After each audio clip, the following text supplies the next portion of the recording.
டெல்லியில் நடந்த பயங்கரவாத செயலுக்கு திட்டம் திட்டின அதுக்கு மூளையா செயல்பட்ட எல்லாருமே படிச்சவங்க, குறிப்பா டாக்டர்.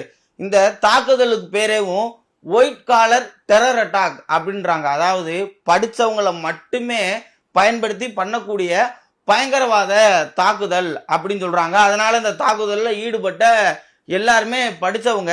அதுல 80% பேரு காஷ்மீரை சேர்ந்தவங்க. முன்னாடியே சொன்ன மாதிரி டாக்டர்ஸ் நிறைய பேர்.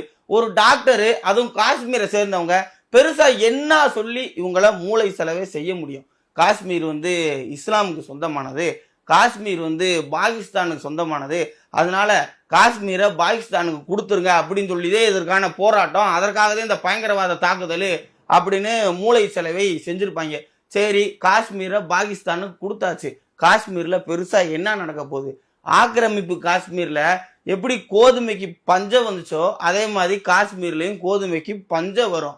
ராவல்பிண்டி, இஸ்லாமாபாத் மாதிரியான பாகிஸ்தான்ல முக்கிய நகரங்கள்ல நாட்டு மக்கள் அரசுக்கு எதிராக போராடுற மாதிரி காஷ்மீர் மக்களும் பாகிஸ்தான் அரசுக்கு எதிராக போராட வேண்டிய சூழ்நிலை வரும். ஹைபர் பகன்துவால தான் நாட்டு மக்களை தான் நாட்டு இராணுவமே எப்படி குண்டை போட்டு கொண்டுச்சோ அதே மாதிரியும் காஷ்மீர் மக்களையும் பாகிஸ்தான் இராணுவம் குண்டை போட்டு கொல்லும். ஒட்டு மொத்தத்துல காஷ்மீரோட அமைதி கெட்டு போகும், காஷ்மீரோட சுதந்திரம் பறி போகும்.